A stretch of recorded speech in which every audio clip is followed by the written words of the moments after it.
Guys, good afternoon. Short ride tayo guys. Dito tayo sa may banda na sa may Carmen. Going to Tagum City. There we go guys.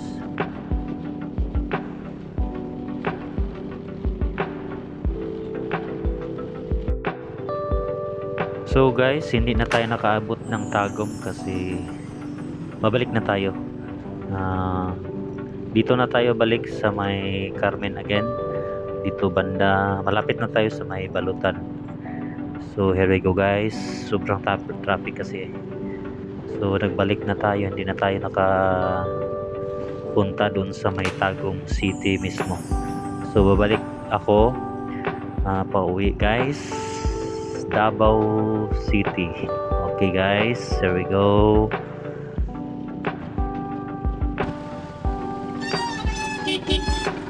Andito na tayo guys.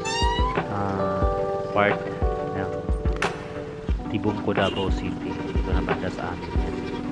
Napaka-traffic guys. Dito banda sa may Gaisano Mall, Grand Mall. Dito na yan banda sa amin. Ang daming sasakyan. So guys, for more information guys, mula Tagum, mula dito Tibungko guys, papuntang hindi naabot ng Tagum City talaga. Naabot tayo ng 35 minutes guys, round trip. So minimum yung takbo natin guys, minimum lang ng 60 to 70 kph. Depende na lang kung may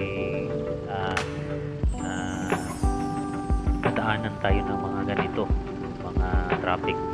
So more or less 35 to 30 minutes round trip.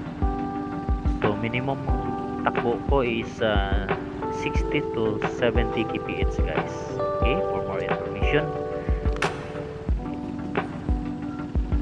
So nakita nyo ngayon guys, ito yung under construction or road construction dito banda sa amin sa Tibungko, Davao City.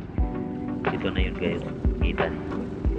Ito yung kaya nagka-traffic dito kasi itong isang linya ng kalsada is kinalagyan ng barricade kasi bagong yan, under construction. So guys, thank you for watching guys. Huwag kalimutan guys i-follow at saka subscribe sa page at saka YouTube channel. Okay guys, thank you. Keep safe sa atin lahat. God bless.